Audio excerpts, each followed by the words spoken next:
Bismillahirrahmanirrahim. La yakun ta'akhuru amadil ra'i ma'al ilhahi fi du'ai mujiban liyasika fa huwa minalakal ijabata fima yahtaruhu lana la fima takhtaru nafsika wa fil waqtil ladzi yuridu la fil waqtil ladzi turid. Janganlah kelambatan masa pemberian Tuhan kepadamu, padahal engkau bersungguh-sungguh dalam berdoa menyebabkan patah harapan. Sebab Allah telah menjamin menerima semua doa dalam apa yang Ia kehendaki untukmu, bukan menurut kehendakmu dan pada waktu yang ditentukannya, bukan pada waktu yang engkau tentukan. Firman Allah dalam Al-Quran, wa rabbuka yakhluqu ma yasha'u wa yakhtaru ma kana lahumul khiyarah. Tuhanlah yang menjadikan segala yang dikehendakinya dan memilihnya sendiri. Tiada hak bagi mereka untuk memilih. Sebaiknya seorang hamba yang tidak mengetahui apa yang akan terjadi mengakui kebodohan dirinya, sehingga tidak memilih sesuatu yang tampak baginya sepintas selalu baik, padahal ia tidak mengetahui bagaimana akibatnya. Karena itu bila Tuhan yang Maha Mengetahui lagi bijaksana memilih untuknya sesuatu, hendaknya rela dan bijaksana, hendaknya rela dan menerima pilihan Tuhan yang Maha Belas Kasih lagi mengetahui dan bijaksana itu. Walaupun pada lahirnya pahit dan pedihnya rasanya, namun itulah yang terbaik baginya. Karena itu bila berdoa kemudian belum juga tercapai keinginannya, janganlah keburu patah harapan.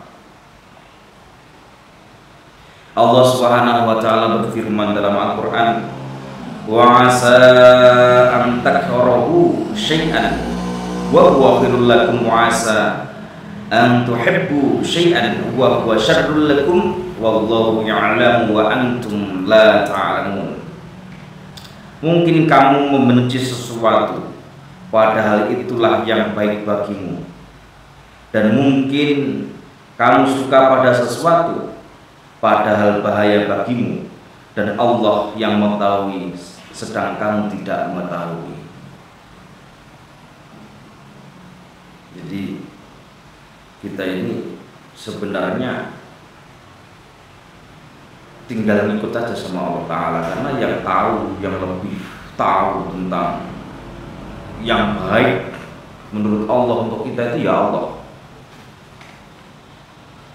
Allah sudah memilihkan sesuatu untuk kita. Kita hendaknya jadi seorang hamba itu yang menerima saja. Dan ketika kita berdoa kepada Allah Subhanahu wa taala, lalu Allah itu belum mengabulkan doa-doa kita, bukan berarti Allah tidak menerima doa-doa kita. Allah menerima doa-doa kita.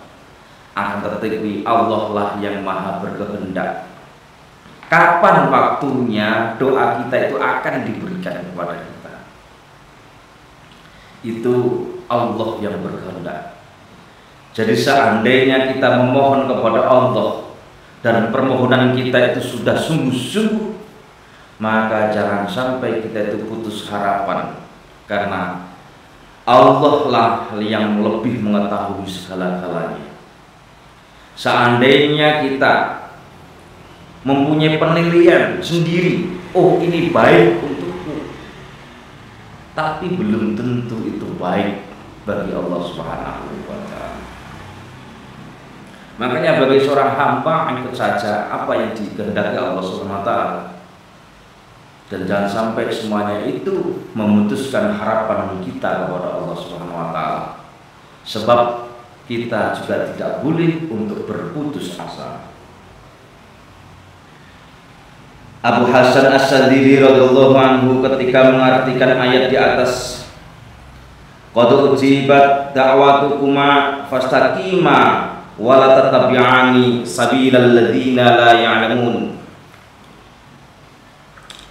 Sungguh telah diterima doamu berdua, Musa dan Harun alaihissalam, yaitu tentang kebinasaan Fir'aun dan tentaranya. Maka hendaknya kamu berdua tetap istiqomah, sabar dalam melanjutkan perjuangan. Teruslah berdoa dan jangan mengikuti jejak orang-orang yang tidak mengerti tentang kekuasaan dan kebijakan Allah Subhanahu wa Ta'ala.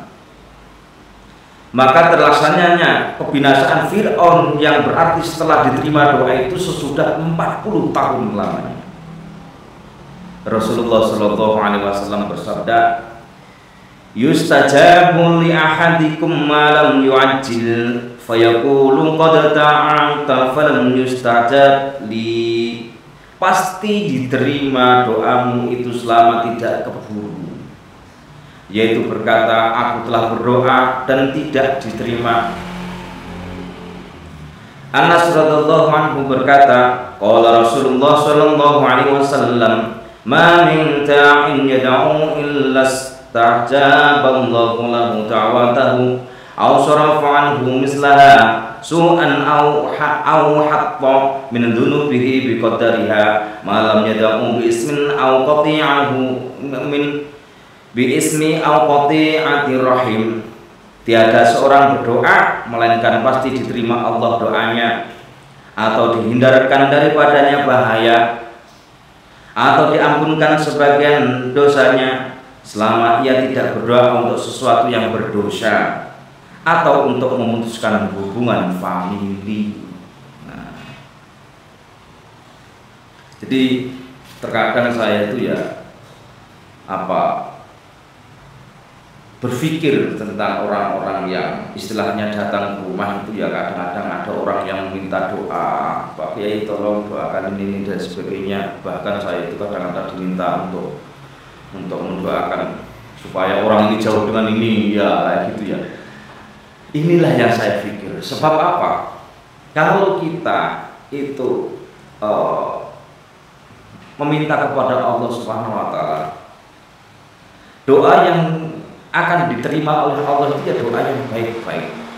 Dan seandainya doa kita kepada Allah untuk memisahkan orang dan sebagainya itu kan tidak baik. Artinya memisahkan orang yang sudah berkeluarga. Ini sekarang, zaman sekarang kan banyak kasus. Banyak kasusnya apa? Banyak kasus yang sudah berumah tangga lalu terjadilah kisah cinta lagi dan sebagainya. Akhirnya si A ini, si Fulan ini meminta doa agar supaya si Fulan dengan si Fulan ini bercerai. Kalau sudah bercerai akan menjadi milikku seutuhnya ya gitu ya. Ini di zaman akhir semacam itu. Cuma ya kita tahu batas-batas bagaimana kita mendoakan orang tersebut. Sebab Allah Subhanahu wa Ta'ala juga sudah berfirman di atas kan, akan menerima doa-doa kita kecuali doa-doa yang berbau-bau dosa. Atau doa-doa kita yang untuk memutuskan hubungan famili, itu nggak boleh. Kita mendoakan orang supaya hubungan si fulan dengan si fulan putus, itu kan merupakan sebuah apa ya, memutuskan hubungan famili, persaudaraan, nggak boleh semacam itu. Abul Abbas Al-Masri ketika sakit datang seorang sambang kepadanya lalu berkata, semoga Allah menyembuhkan kau. Afaqallahu. Abu Abbas tinggal diam, tidak menyambut kata-kata itu. Kemudian orang itu berkata pula, Allah yu'afika. Maka dijawab oleh Abu Abbas, apakah kau kira saya tidak minta afiyah kepada Allah? Sungguh saya telah meminta afiyah, dan penderitaanku ini termasuk afiyah. Ketahuilah, Rasulullah minta afiyah dan ia bersabda, maza alta aklatu khaybar tu'awidu fi wal ana qad quti'at abahari.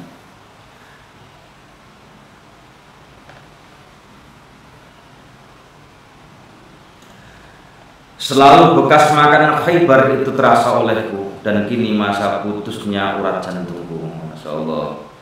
Abu Bakar Siddiq minta afiyah dan mati terkena racun. Umar bin Khattab minta afiah dan mati terbunuh. Utsman bin Affan juga minta afiah dan juga mati tertikam. Ali bin Abi Thalib minta afiah juga mati terbunuh. Abu Bakar Siddiq minta afiah dan mati terkena racun. Maka bila kamu minta afiah kepada Allah, mintalah menurut apa yang ditentukan oleh Allah untukmu.